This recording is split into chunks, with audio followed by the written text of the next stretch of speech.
শীতকালীন শশা চাষ হচ্ছে কিন্তু একটি লাভজনক চাষ। তাই আজকের ভিডিওতে আমি এই শীতকালীন শশা চাষের প্রথম পর্যায়ে অর্থাৎ মাটি তৈরি থেকে প্রথম 25 দিনের যাবতীয় পরিচর্যা নিয়েই কিন্তু আজকের ভিডিওতে আলোচনা করব। তাই ভিডিওটি সম্পূর্ণ দেখুন এবং চ্যানেলে যদি নতুন দর্শক বন্ধু হয়ে থাকেন চ্যানেলটি সাবস্ক্রাইব করুন। তাই চলুন আজকের ভিডিও শুরু করা যাক। দর্শক বন্ধু, প্রথমে আসি শীতকালীন শশা চাষের সঠিক বীজ নির্বাচন। বর্তমান আমি যে জমিতে বসে আছি এই জমিতে কিন্তু দুটি জাতের শশার বীজ কিন্তু এই শীতকালের ক্ষেত্রে কিন্তু চাষ করা হয়েছে। প্রথম শশার জাতটি হচ্ছে রয়্যাল এগ্রো সিডসের সুপার 30 এবং 2 নম্বর হচ্ছে আমান সিডসের কমলপুর 12 পাতা শশা। এই দুটি জাতের শশার বীজ কিন্তু এই জমিতে কিন্তু শীতকালে চাষ করা হয়েছে। দর্শক বন্ধু, এরপরে আসি শীতকালীন শশা চাষের ক্ষেত্রে কিন্তু এর পরবর্তী পরিচর্যা হচ্ছে মাদা তৈরি।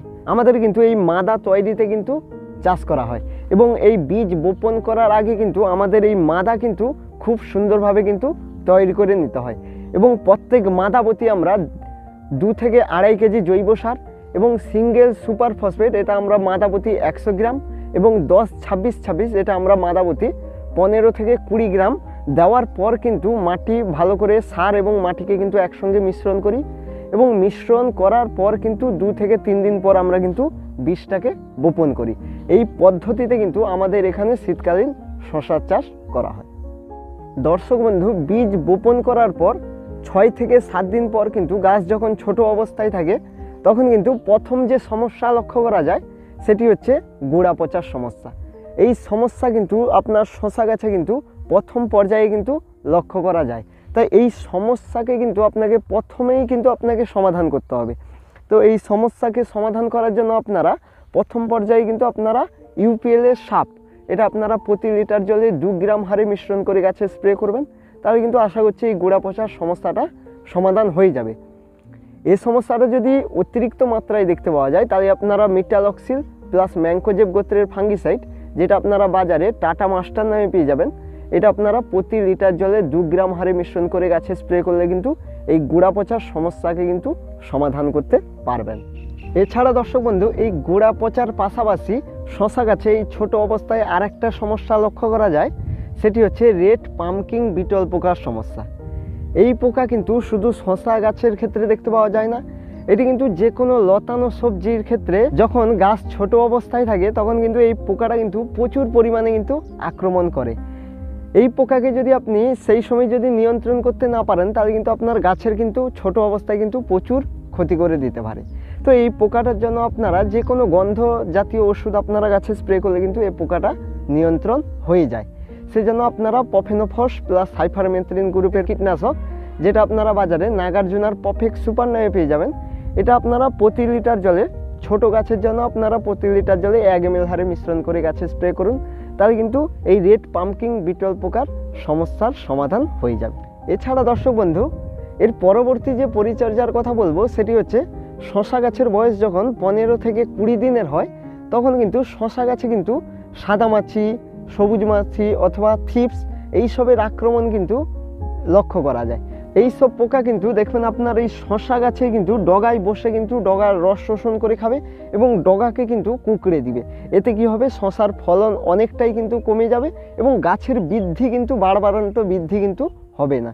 ছোট অবস্থায় কিন্তু আপনাকে এই ছোট ছোট পোকাকে কিন্তু আপনাকে এই শশা গাছের ডগায় কিন্তু বসতে দেওয়া যাবে না। এই সব পোকাকে নিয়ন্ত্রণ করার জন্য আপনারা একসঙ্গে ছোট ছোট পোকাকে নিয়ন্ত্রণ করার জন্য আপনারা অ্যাসিফেট প্লাস ইমিডাক্লোপিড গোত্রের কীটনাশক যেটা আপনারা বাজারে ইউপিএল এর ল্যান্সার গোল্ড নামে পেয়ে যাবেন, এটা আপনারা প্রতি লিটার জলে 1.5 থেকে 2 গ্রাম হারে মিশ্রণ করে গাছে স্প্রে করুন। তাহলে কিন্তু আপনার সাদামাছি, সবুজ মাছি, থিপস এইসব পোকাকে কিন্তু আপনি খুব সহজেই নিয়ন্ত্রণ করতে পারবেন। এটা যদি আপনারা হাতের কাছে না পান তাহলে আপনারা থাইমেথক্সাম গোত্রের কীটনাশক যেটা আপনারা বাজারে সিনজিনটা কোম্পানির একতারা নামে পেয়ে যাবেন, এটা আপনারা প্রতি 10 লিটার জলে 5 গ্রাম হারে মিশ্রণ করে গাছে স্প্রে করুন। তাহলে কিন্তু এই পোকাদের কিন্তু আপনি খুব সহজেই কিন্তু নিয়ন্ত্রণ করতে পারবেন। এটা যদি আপনারা হাতের কাছে না পান তাহলে আপনারা ইমিডাক্লোপিড গোত্রের কীটনাশক যেটা আপনারা বাজারে বায়ারের অ্যাডমায়ার নামে পেয়ে যাবেন, এটা আপনারা প্রতি 15 লিটার জলে 4 গ্রাম হারে মিশ্রণ করে গাছে স্প্রে করুন। তাহলে কিন্তু এই পোকাদের কিন্তু আপনি নিয়ন্ত্রণ করতে পারবেন।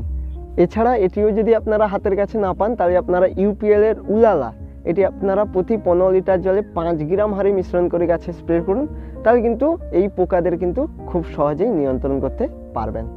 এছাড়া দর্শক বন্ধু, এরপরে আসি শশা গাছে ছত্রাকের আক্রমণ। বর্তমান আমি যে বাগানে বসে আছি এই বাগানে কিন্তু শশা গাছে কিন্তু ছত্রাকের আক্রমণ কিন্তু ততটা কিন্তু লক্ষ্য করা যাচ্ছে না। এছাড়া দর্শক বন্ধু, এখানে আপনাদের একটা কথা বলে রাখি যে এই ছোট অবস্থায় শশা গাছে কিন্তু কোনো দামি ছত্রাকনাশক ওষুধ কিন্তু আপনারা একেবারেই স্প্রে করবেন না। যেমন অ্যামিস্টার টপ, ক্যাবরিও টপ, এইসব গ্রুপের ওষুধ কিন্তু আপনারা একেবারেই এই ছোট অবস্থায় শশা গাছে কিন্তু স্প্রে করবেন না। এতে কিন্তু গাছের কিন্তু বৃদ্ধি কমে যায়। ঠিক আছে, আপনারা যদি এই ছোট অবস্থায় যদি শশা গাছের ছত্রাকের আক্রমণ লক্ষ্য করা যায় তাহলে আপনারা মিটালক্সিল প্লাস ম্যানকোজেব গোত্রের ফাঙ্গিসাইড, যেটা আপনারা বাজারে সিনজিনটা রেডোমিল গোল্ড নামে পেয়ে যাবেন, এটা আপনারা প্রতি লিটার জলে 2 গ্রাম হারে মিশ্রণ করে গাছে স্প্রে করুন, তাহলে কিন্তু আশা করছি ছত্রাকের আক্রমণ কিন্তু একেবারেই লক্ষ্য করা যাবে না। এটা যদি আপনারা হাতের কাছে না পান তাহলে আপনারা ম্যানকোজেব প্লাস কার্বনডাজিম গোত্রের ফাঙ্গিসাইড, যেটা আপনারা ইন্দোফিলেস স্প্রিন নামে পেয়ে যাবেন, এটা আপনারা প্রতি লিটার জলে 2 গ্রাম হারে মিশ্রণ করে গাছে স্প্রে করুন, তাহলে কিন্তু আশা করছি এই ছত্রাকের আক্রমণ কিন্তু লক্ষ্য করা যাবে না। তাই দর্শক বন্ধু, ছোট অবস্থায় শশা গাছে এইসব পরিচর্যা করুন, আশা করছি আপনি একটি সুস্থ সুন্দর শশা গাছ তৈরি করতে পারবেন। তাই দর্শক বন্ধু, আজকের ভিডিও এই পর্যন্ত। ভিডিওটি যদি ভালো লাগে অবশ্যই লাইক করুন এবং চ্যানেলে যদি নতুন দর্শক বন্ধু হয়ে থাকেন চ্যানেলটি সাবস্ক্রাইব করুন। তাই সবাই ভালো থাকুন, সুস্থ থাকুন, দেখা হচ্ছে পরবর্তী ভিডিওতে।